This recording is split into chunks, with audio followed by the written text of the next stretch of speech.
मी सौ राधिका योगेश कर्मा, राहणार श्रीरामपूर, जिल्हा अहिल्यानगर येथून आहे। मी आज आषाढी एकादशी, पंढरपूर वारी तसेच पंढरपूर वारीतील वारकरी संप्रदाय तसेच पंढरपूर वारीतील आध्यात्मिक व सांस्कृतिक महत्त्व व अभंगातून पंढरपूरची वारी प्रस्तुत करत आहेत। विठ्ठला विठ्ठला पांडुरंग विठ्ठला, माऊली माऊली पांडुरंग विठ्ठला। वारकरी संप्रदायाचे महत्त्व। वारकरी संप्रदाय हा महाराष्ट्राच्या संत परंपरेतील अत्यंत पवित्र, समृद्ध आणि लोकाभिमुख असा भक्ती मार्ग आहे। या संप्रदायाची स्थापना संत ज्ञानेश्वर, संत नामदेव, संत चोखामेळा, संत जनाबाई, संत एकनाथ, संत तुकाराम अशा अनेक संतांनी मिळून केलेली आहे। तसेच संत गोरा कुंभार हे एक संत येथे खूप प्रसिद्ध आहेत। यांच्या आचरणातून आपण वारकरी संप्रदायाचे महत्त्व अधिक स्पष्टपणे सांगू शकतो। वारकरी संप्रदाय हा केवळ धार्मिक परंपरा नसून तो प्रेम, समता, सेवा, सदाचार आणि मानवतेचा म्हणजेच जाती धर्म विसरून एकमेकांबद्दल प्रेम याचा जीवन मार्ग आहे।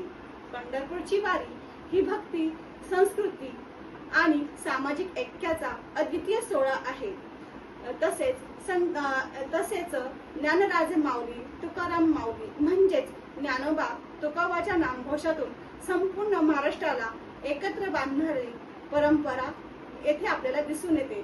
पंढरपूर वारीतील सांस्कृतिक व आध्यात्मिक महत्त्व। तसेच पंढरपूर वारीचे आध्यात्मिक महत्त्व।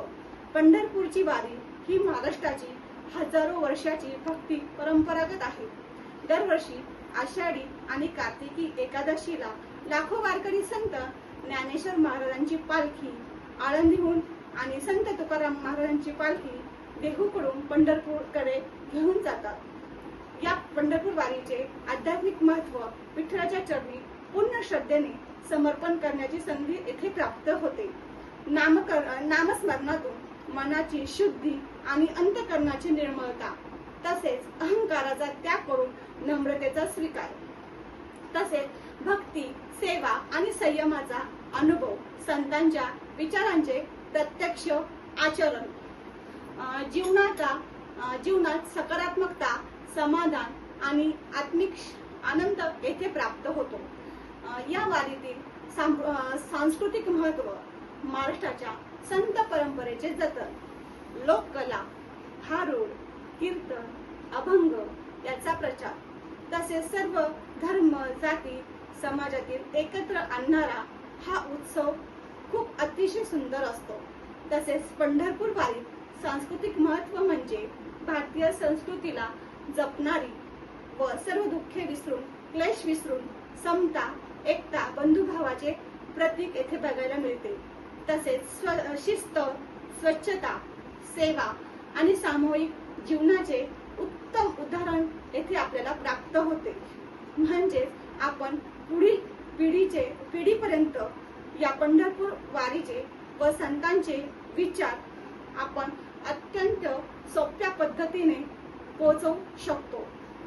तसेच पंढरपूर वारीमध्ये खूप सुंदर असे अभंग प्रस्थापित करतात। मी येथे एक सुंदर अभंग प्रस्थापित करत आहे।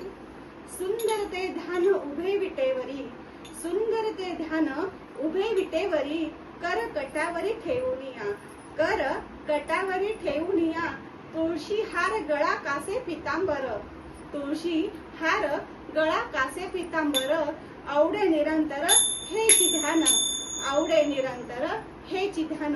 या अभंगात संत तुकाराम महाराजांनी श्री विठ्ठलाचे रूप सुंदर वर्णन केले आहे। विठ्ठल विटेवर उभा आहे, दोन्ही हात कमरेवर ठेवले आहेत, गळ्यात तुळशीच्या माळा आणि अंगावर पिवळे पितांबर आहे। भक्ताला या दिव्य रूपाचे अखंड ध्यान करावेसे वाटते। या ध्यानातून मनाला शांती, भक्ती आणि परम आनंद प्राप्त होतो। इथे या अभंगातून आपल्याला स्पष्टपणे दिसून येते किंवा बघायला मिळते। धन्यवाद।